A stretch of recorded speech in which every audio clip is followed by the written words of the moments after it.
So let's start to my right here, please. Matt Prouty, Rutland City Police. Eric Bulger, Department of Health. Doug Schlachter, Rutland County Fire Mutual Aid. Wow. And then Bill, I guess, Bill Jones. Hello. All right, perfect. And looks like everyone online is a voting member, if I'm not mistaken. So I am going to say that we definitely have a quorum. Okay. So we're good to make votes and do all that good stuff. All right, good. Thank you, Maggie. Okay, next item on the agenda is to approve the agenda. You have it in front of you. Could I have a motion to approve the agenda? One quick item, please, if we could. So the agenda does have one small typo. So under item 7, the announcements and roundtable, the REMC co-ed update, upcoming Southeast facilitated discussion, that should say February 4th, 2026, not February 3rd. Okay. All right, I motion to accept the agenda. Okay. Is there a second? Second. Second. Any further discussion? Hearing none, all those in favor say aye. Aye. Opposed? All right, the agenda is approved. We also need to approve the minutes from our last meeting, which was on September 17th. Maggie always does such a nice job on those. Can I entertain a motion to approve? I motion to approve minutes of September 17th. Okay. Second, any further discussion? Hearing none, all those in favor say aye. Aye. Opposed? All right, minutes are approved. Thank you again, Maggie. Okay, the next section is to open to the public for comments. Anybody from the public there, Maggie? I don't believe so, unless the non-voting members want to speak up about something at the moment. Anybody? All right. Now we'll move on to our representative reports, starting first with the statewide local emergency management or emergency planning committee, Bob Morlino. Got anything? Everyone. Yep. So we had our last meeting of the year was for the LEPC, the statewide LEPC was in October.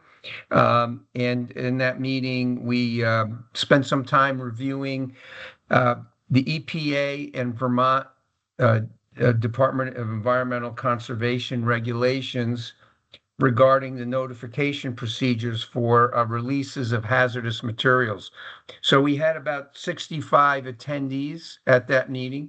We're getting some really high numbers for attendees.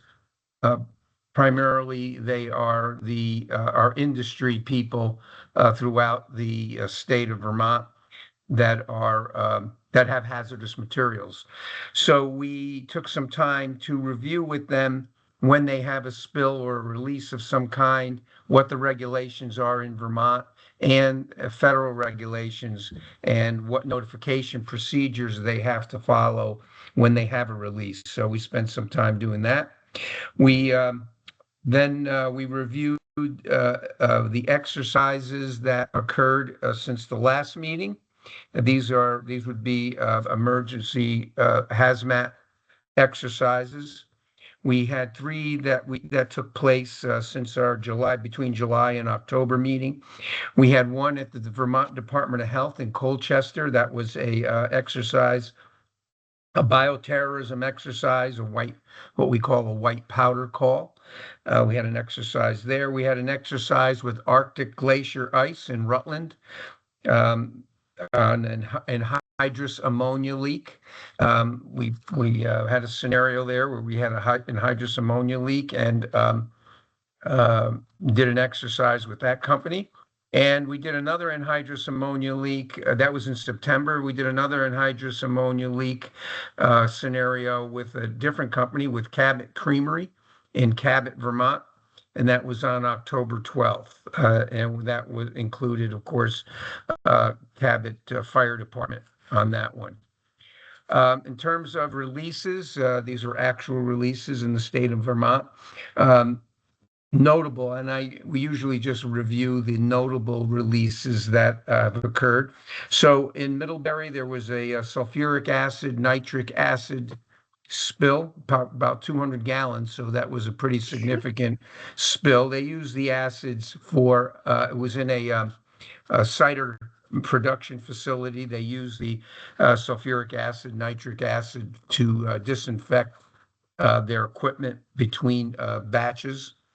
Um, that was a significant spill. And then we had a carbon dioxide release of a rail car. In Vermont, we get very few rail car incidents and regarding hazardous material. Hazardous materials are transported through Vermont by rail, but it's pretty rare that we get a call on it. This year we had two, one down in Brattleboro for that was a hydrochloric acid leak, and this was a carbon dioxide leak and a release in Brighton, Vermont. And that was pretty much it. We also set our LEPC meetings for next year, and they will be on January 13th, April 14th, July 14th, and October 13th. So we have quarterly meetings. These dates will be listed on the Vermont State Library website. That's where we post this for public. And if anyone here attending the meeting, or anybody in the public for that matter, anybody is welcome to attend those meetings. That's all I have for LEPC. If anybody has any questions, be happy to answer. Sounds like you've been busy. Good job. Yeah, that was busy, pretty busy. They're quarterly meetings, so it's not too bad. The hazmat team's it was a very, very busy year. In fact, not counting the flood years of like 2023, this year, I was talking to the chief today, we have had over 200 calls in this year. So quite a busy year for the hazardous materials team. Great. Well, thank you, Bob. You're welcome. Okay, next is Peter, an update on the Thyra SPR task group. Might want to tag team that one with Bill, because he was in touch with me about that recently. Yeah, Bill. Go ahead. I have no idea. So, Okay. Homeland Security did send out a survey. So I just gathered some information, reporting out in both of my counties, Rutland and Bennington, and submitted the surveys to the Homeland Security team. It was just driven around scenario and pretty much, the typical response and recovery. And I think it was for a hypothetical dam breach, right? correct, Mhm. correct. So, but it was submitted. We'll wait to see what the report says and build off from there. There was a lot of questions about funding, training, exercise, planning, stuff that we're very familiar with. Just a matter of finding the time to do it. Yeah, Dan, I'm wondering actually if you can speak to that a little bit, because we do a lot of that with CREEP. So what was the scenario? It was like a dam breach, It was a dam breach. and like a lot of people had to A be lot of evacuated? people, a lot of people evacuated. And mostly the survey was like, are you prepared? What are some of the stuff that could stop you from being prepared? Well, A place to put people, as we've talked about in the CREEP group before. Jen, do you mind hopping on and giving a little bit of your insight?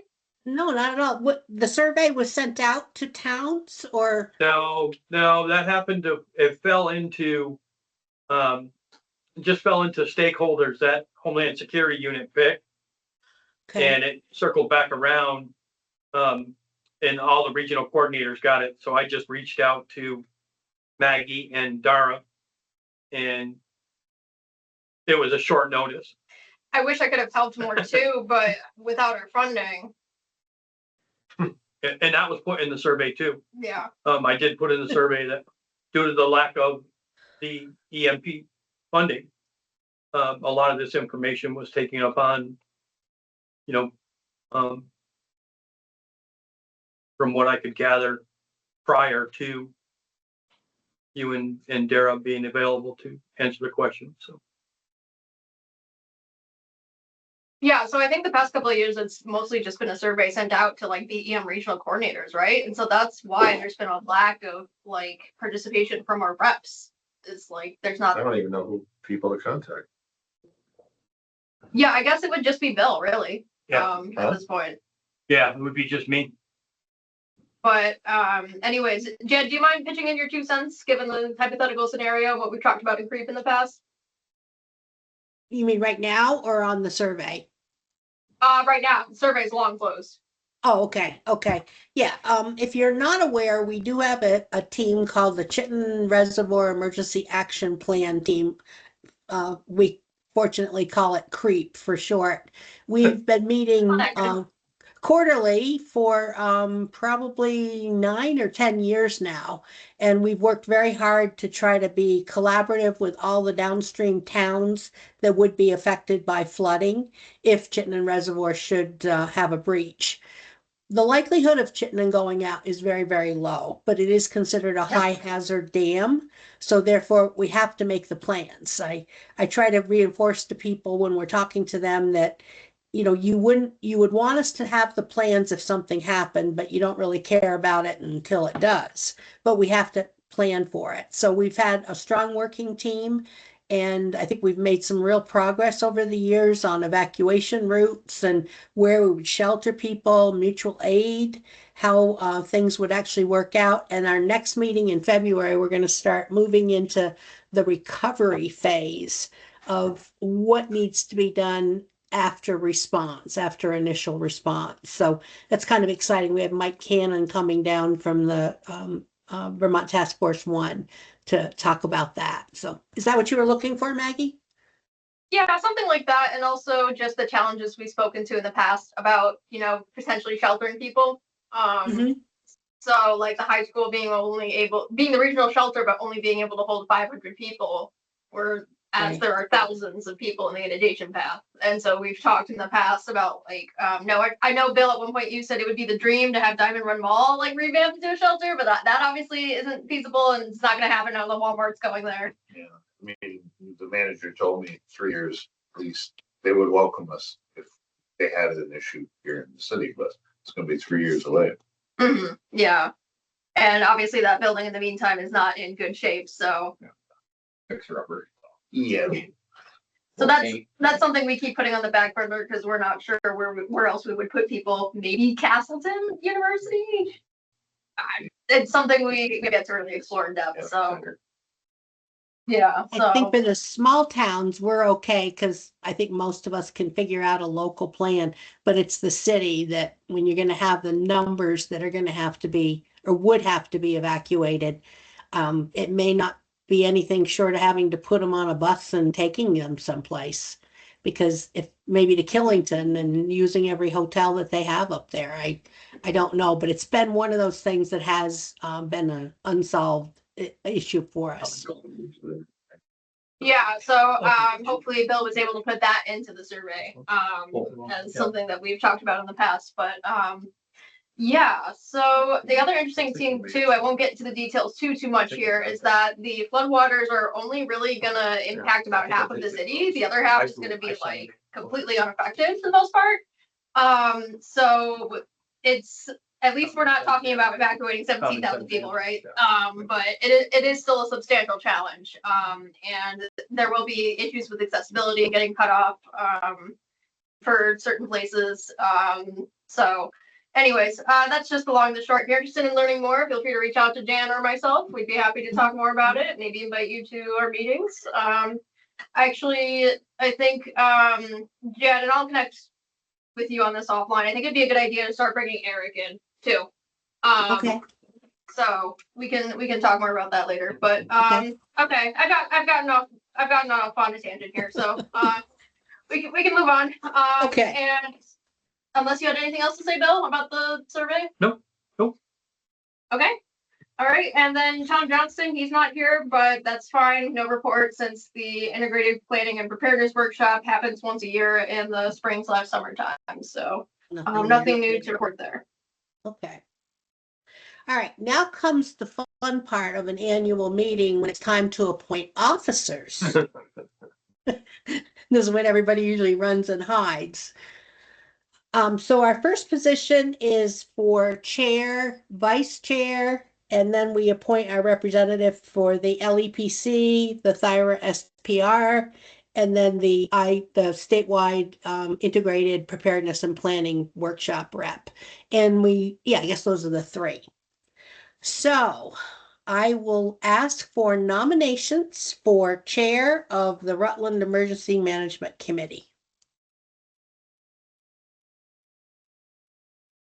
I could throw a name out, but it won't be mine. Well, if I recall, Peter, at the last meeting, you said you'd be willing to step up if no one else did. True, I did say that.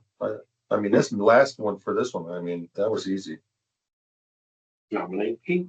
So just to clarify, as a chair, your role is actually pretty minimal. I end up doing most of the work, or I guess Bill will. Until No, we get the I MPG. understand. So really it's just attending meetings when you can and then leading us through the agenda, like Jan has been doing tonight. And then I just ask that you meet with me a couple weeks beforehand so we can review the agenda.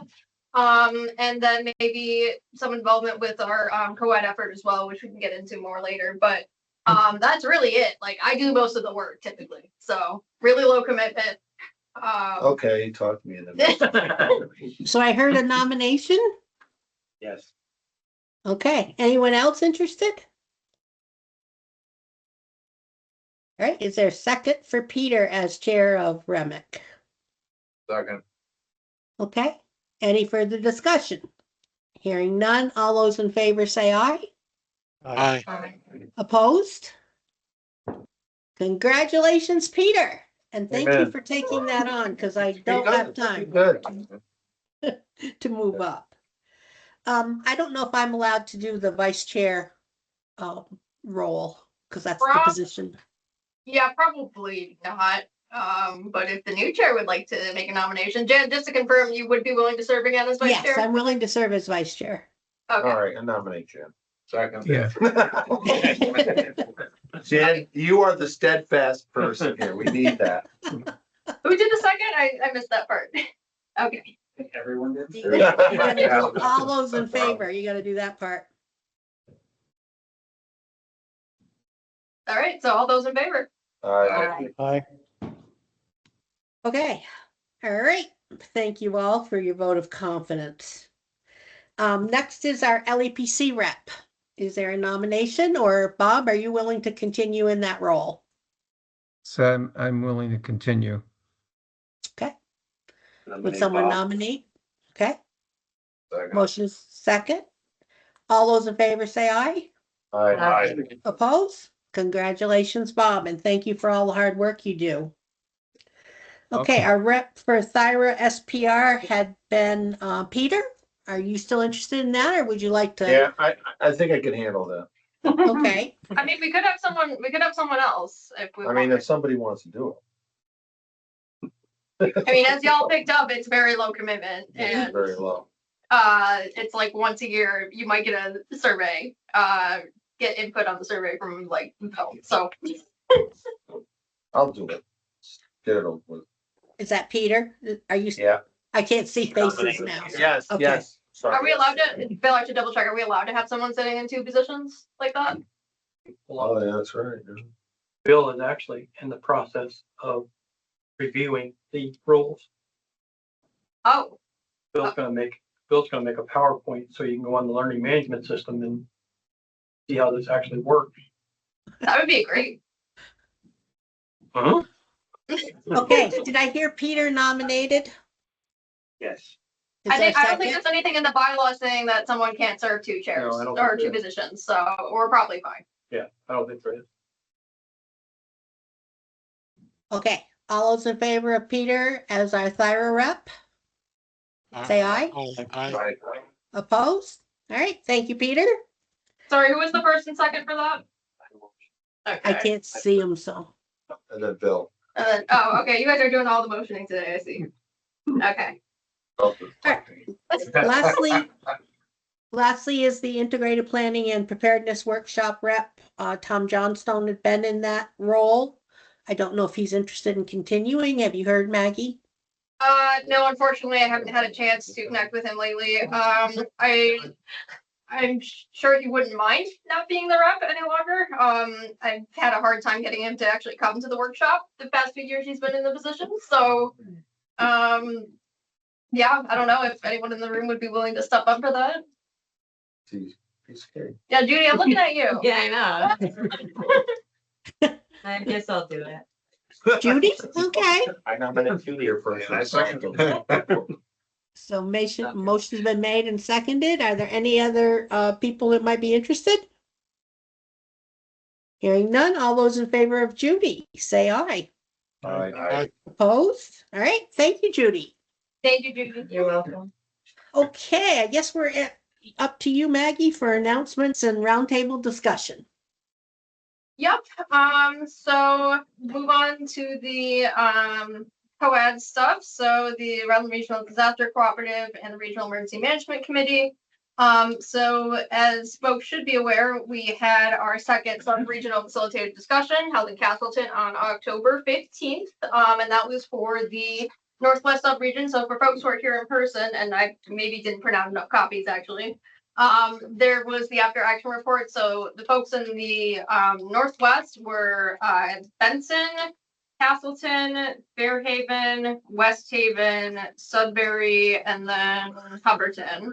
I think those are the six. Yes. So like the discussion that we had in June with the Northeast subregion, we talked about voting as an all hazards event and going through what resources the towns have or procedures that the towns have for the preparation, for the response.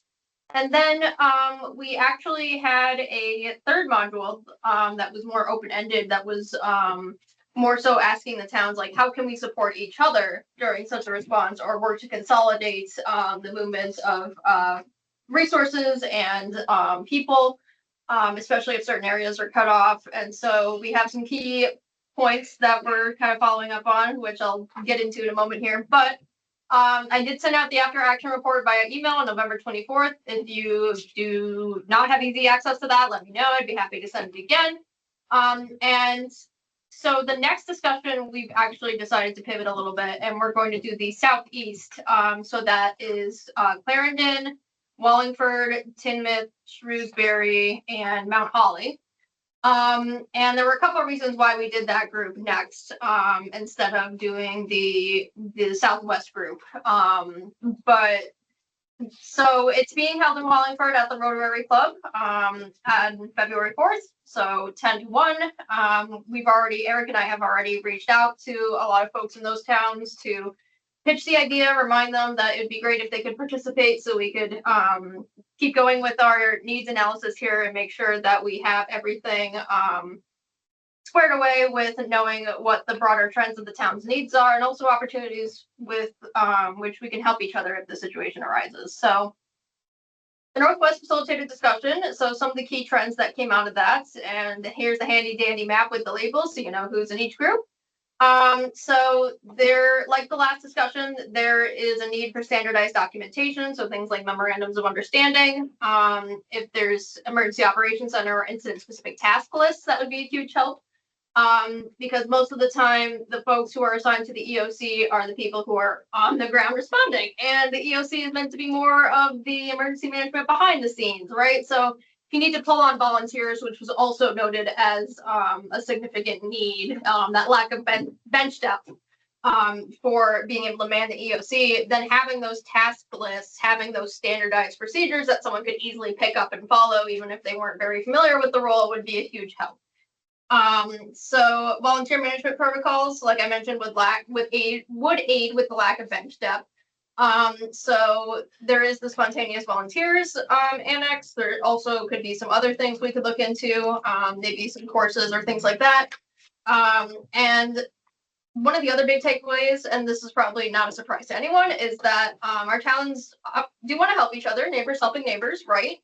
So for instance, in the discussion, Benson had mentioned how they would be happy to take members of their local snowmobile club and like ferry out resources to some of the other towns in the subregion if it came down to that. But we don't have a framework within which that could happen. Like we don't have an MOU of like, between the towns saying that like the snowmobile club could come out and do those things. And we're great about doing things on the fly. We're very adaptable as Vermonters. We kind of have to be with how often we have stuff happen. But Eric had brought up a great point, and I'm going to keep quoting this forever, like he keeps quoting Peter as the mad scientist comment type deal. FEMA doesn't reimburse handshakes. And I know there's questions about FEMA still being in existence starting next year, but putting all that aside, it's good to have those protocols on paper anyway, because when folks start retiring in the next couple of years and you're not sure if you're anyone who's going to step up to the plate, let's say you're fortunate enough that you do, if you don't have some sort of paper trail, some sort of legacy that they can like learn from and utilize, then you're going to lose all that institutional knowledge. And so that's something we see coming down the road as potentially being a big issue. And so we want to try to get ahead of that. So having that centralized framework through the RRDC, where we have the towns tapping into the region-wide resource of nonprofit organizations, state agencies, faith-based organizations, and so on, we can build a network that people can come to for support and for those templates, for those things. So like Castleton has plenty of templates in the works or already made to support their emergency operations. West Haven hasn't even opened their EOC in God knows how long. So if they could benefit from having like those templates to, refer from, then that would be a great example of why we have this partnership is to be able to share those resources and those knowledge in the most efficient manner and in a way that benefits those smaller, more limited capacity municipalities. So that brings us to forming an advisory group. And Eric, I was hoping to talk to you about this before our meeting started, but unfortunately we didn't get to it. So this was something we had proposed last time, and unfortunately I have not had time to follow up on it. So I am wondering, Craig, I see your hand up, go ahead. Yeah, I just have a quick practical question again regarding the February 4th meeting. I heard you say that it was going to be at the West Rutland Rotary, is that right? The Wallingford Rotary. That makes more sense. At what time? It is at 10 a.m. It starts at 10 a.m. sharp and goes until 1 p.m. I've already been in contact with Sandy, and she has graciously locked down the space for me, so we know it's available. And according to her, we should have the sufficient space intact to make everything work. And it'll just be a matter of setting up catering for the remaining logistics and getting all the RSVPs in, which since I have someone here from Clarendon, since I have a couple folks here from Wallingford, please remember to submit those so I can start making plans. Thank you. Submit what? So we have a link to an RSVP form. It's very simple. It's just your name, your town, your role, and then if you have any like food allergies or need for accommodation, so I know not to get something you can't eat. And so ideally we're looking for in these discussions, we're looking for the emergency management director / emergency management coordinator if towns have those, town admins or managers. If not those, then select board chairs or select board reps. Maybe you want to pull your town clerks in if they might play a major role in responding to a disaster. We've even had representatives from fire and police join our conversations. If you're really strapped for people, bring in your highway rep. Like, we're not picky.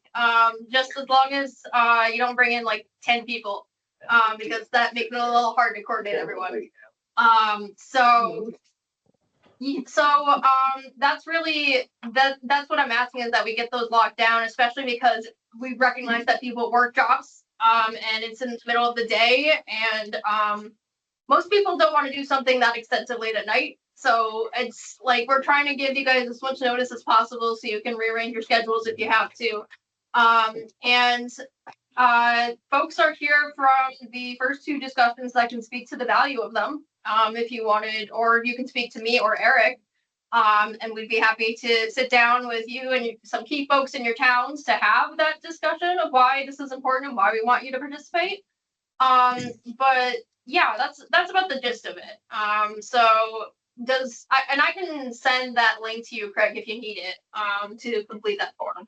Yeah, that would be appreciated. It's on the agenda for the select board meeting next Monday in Clarendon, and I'll be there. And I did reach out to Matt. I'm sorry he wasn't able to be here today. I'll be out of state in February, but I've already been in touch with our town clerk, Gloria, and like I said, we'll be discussing it on Monday. So if you're available to join us, I think that would be great. If not, I'll take care of it. Yeah, Monday. Let's see. I might be. Monday night, Yeah. I can do it. Okay. Yeah, that would be great if you could, Eric. Yeah. So, Greg, it's in that email I sent you. The link is, Right. It's on the RSVP section of that email. So, Okay. You can just use that too. So, real quick for me, Greg, what time is your meeting at the select board?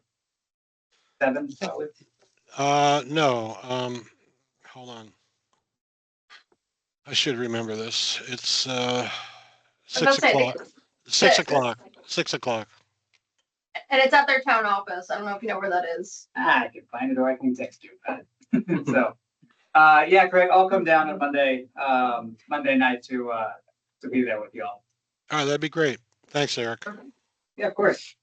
All right. Yeah, and shout out to Eric for providing some extra support for this one because between the lack of EMPG funding, which I'll get into in a moment here, and me pivoting hard into municipal energy resilience program stuff, which is like my side job, the emergency management stuff, I've had zero time for any of this.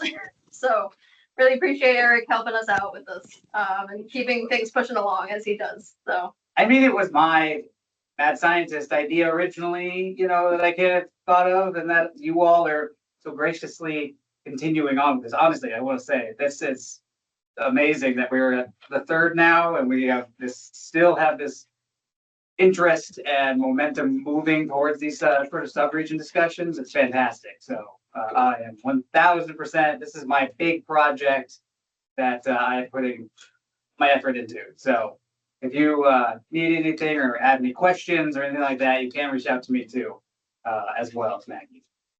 yeah, and just in terms of next steps after the Southeast Region Group, so Yes. I don't remember if we decided, Eric, on having the groups in the Deep South go next or the Southwest.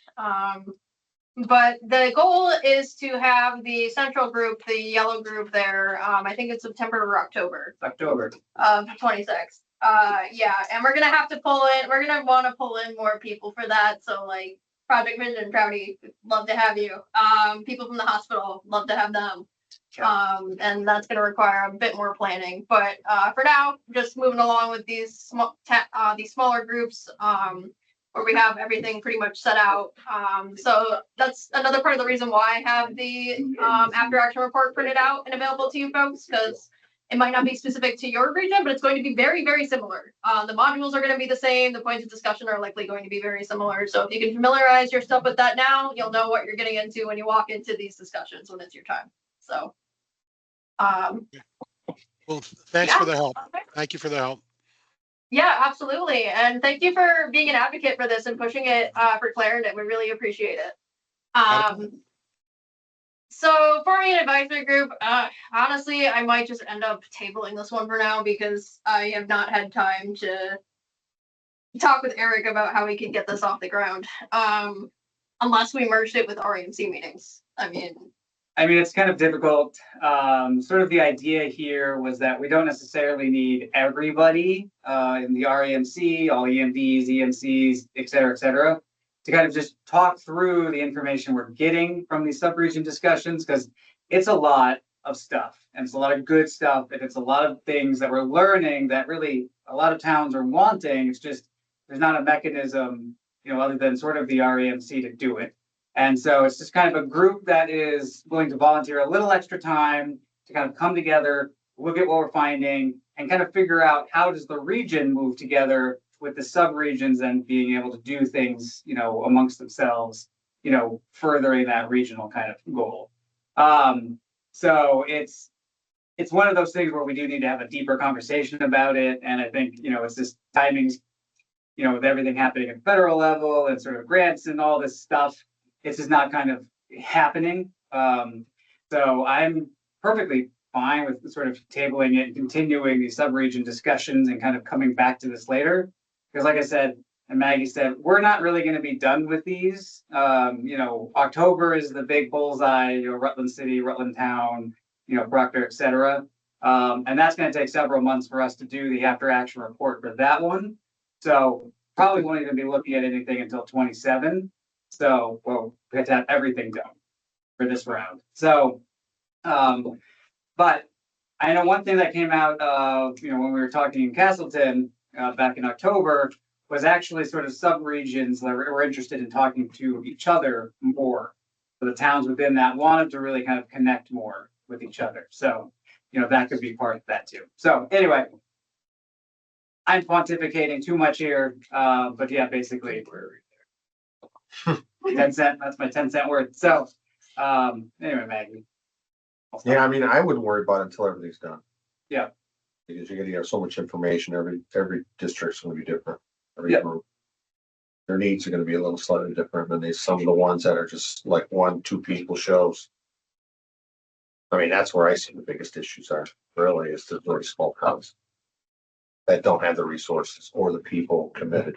That's just my own thoughts. Yeah, well, I mean, not to keep picking on West Haven, but Yeah. second smallest town, they said they had never opened an EOC, at least in recent memory. And they wouldn't really know what to do. So if we there's a big spectrum, and if we can help out those towns that are smaller in case they get hit harder, we'd all be better off. Yeah. So that's one thing we can agree on at least. Okay, last but not least, EMPG program and funding update. So EMPG, Emergency Management Planning Grant, that's what funds my paycheck and honestly a lot of the paychecks of people at Vermont Emergency Management.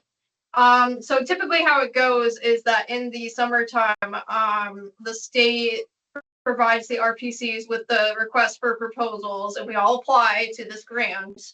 And it's one of those things that's like, it's not a question if we'll get the award or not.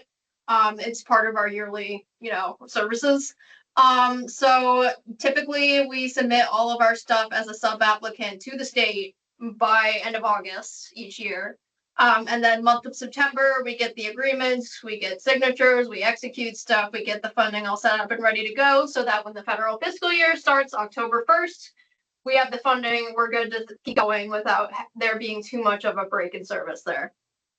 With the changeover in administration, of course, things have become complicated. So we did still submit our materials as sub-applicants to the state by September 1st.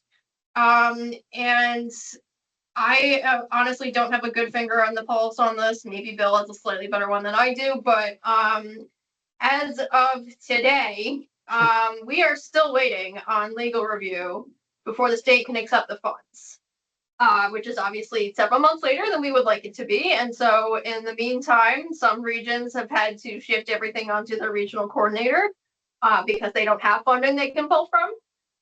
In the case of the RRPC, I do have some state fundings to tap into, but I'll be honest, I'm starting to get pretty short on my quota.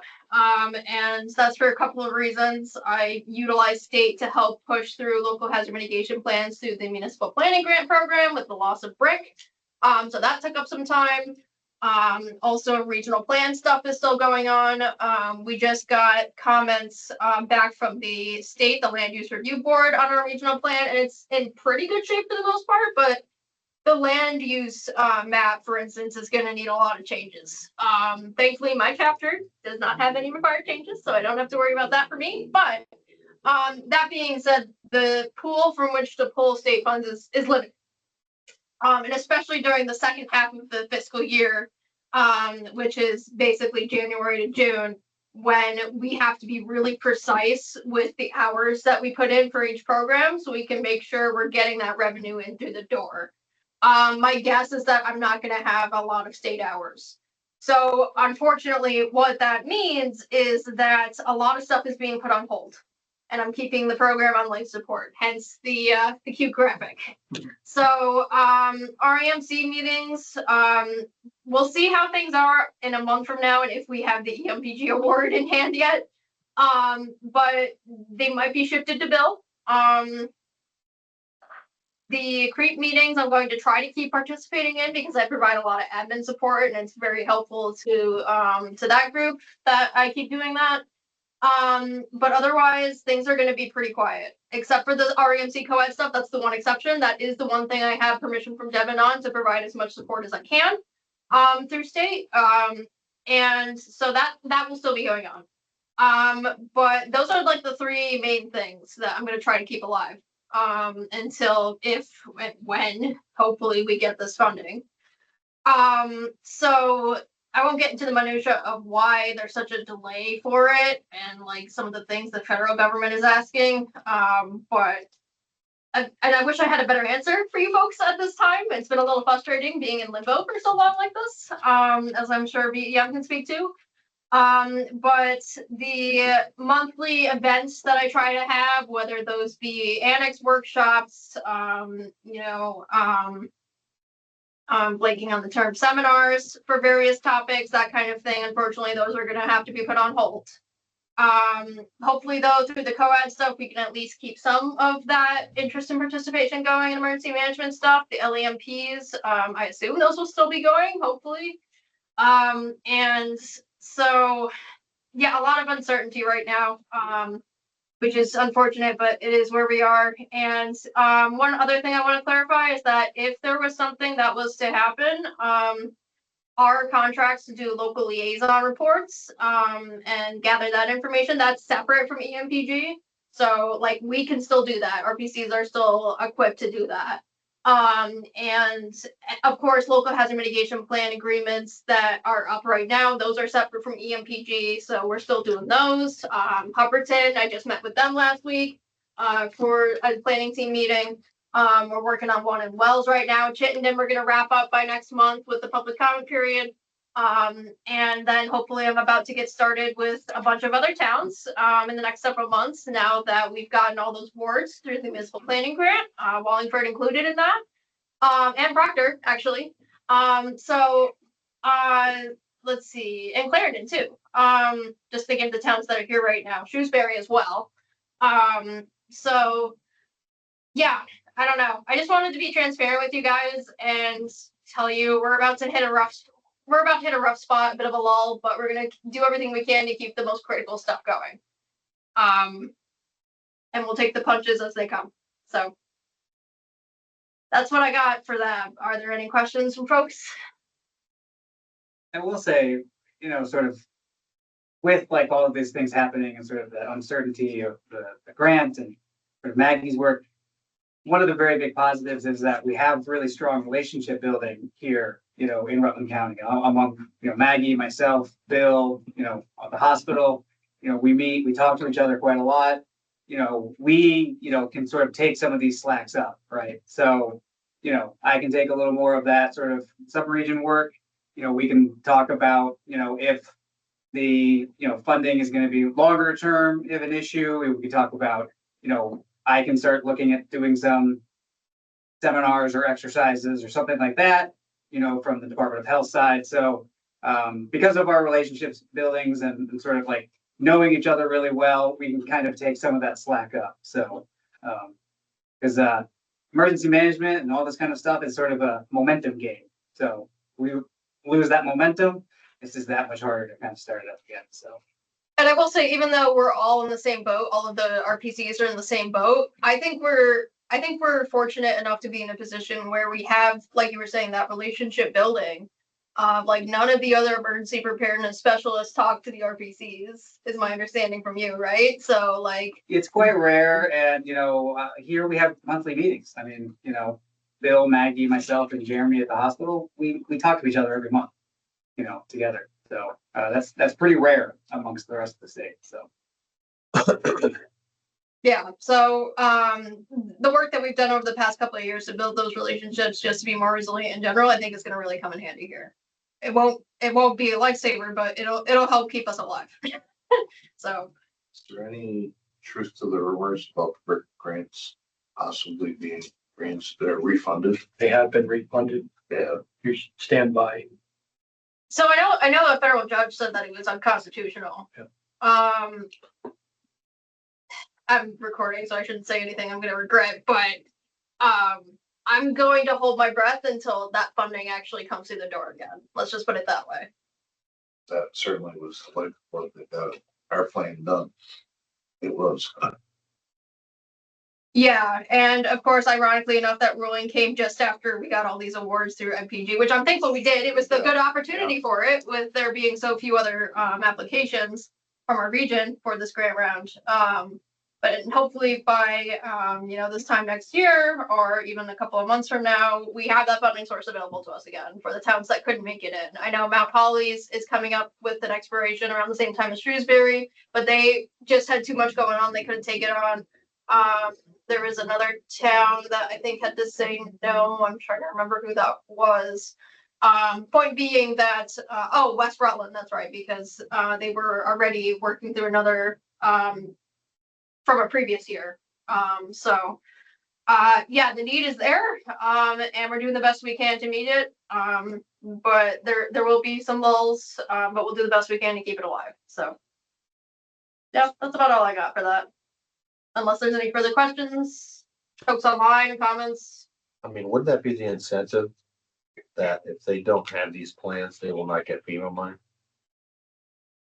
that true or false? For towns, so you need a local hazard mitigation plan to have access to FEMA funding, yes. Wouldn't that be a huge incentive, considering what's happened in the last probably 3 or 4 years and different things? Yes, and also there's the Emergency Relief Assistance Fund and that incentive, so, to get that 12.5% rate, for the 25% match, one of the 4 items you need to have a active local hazard mitigation plan. And so it just happened to be that this was I guess you could call it an upper crop year, where we had up to 9 towns with expiring plans in 26. Gotcha. So brick getting taken away was like big blow to that. Yeah. And the fact that we were able to get in 6 out of those 9 through MPG is pretty freaking good in my opinion. Right. And so the other towns, we've been transparent about what it means not to have one, and for whatever other factors they have on their plate, they made their decision. So They don't have the funding, or they don't have the knowledge where we might be able to help them and coach them. I mean, if you're not mainly the funding. It is the funding. Mainly the funding. So with brick, there's not really any other option unless you happen to have the money on hand. Like Chittenden was smart enough to set aside money every year so they could fund their own plan update. But so Well, how much is that? What's the average? What was it? What'd you have, Jan? $10,000. So $10,000? probably a couple thousand more than that at this point. Yeah. Okay. With the time that's gone Okay. into it. So it's varied based. So like for brick 22, for instance, depending on the local match, it could be anywhere from 9,000 to 12,000. Okay. For the municipal planning grants that we put in for the towns with upcoming expiring plans, we put in about 14,000. And that's a combination of things, and mainly obviously inflation, the cost of materials. I am going to be pulling on one of my coworkers, who has done a hazard mitigation plan before, but not in Vermont and not for a very long time. So there's going to be some training and a bit of a learning curve there. And so, I'm not charging anything that we're not going to need. Let's put it that way. Gotcha. We don't do that to you guys. So, yeah. And so, like I said, Mount Holly, it was just, they had too much on their plate to think about applying for MPG. West Rutland, unfortunately, they already had an MPG thing going, so they couldn't apply again. That was just part of the rules. And then I think the other town was Tinmouth, and their municipal plan expired, and unfortunately you need to have one to be able to apply for the municipal planning grant, and so they couldn't do it. So that's how the cards ended up falling. But Okay. yeah, that's a good question though. There is a lot of incentive to having one, both for practical reasons and for inherent reasons. Obviously, you want to get ahead of a problem before it gets too big. It's less expensive, and that's a whole separate soapbox I could get into. Yeah. But Okay, So before we adjourn, I would just like to publicly thank Maggie for working through these last few months of uncertainty. We've had lots of chats, checking in with her on her status and being very concerned that what was going to happen to her in that position. And I think all of us have been through enough transition with changes in this role. We want to make sure we can keep Maggie. So I've seen a lot of resilience on your part, Maggie, and I wanted to thank you for hanging in there with us and doing the best you can despite the uncertainty.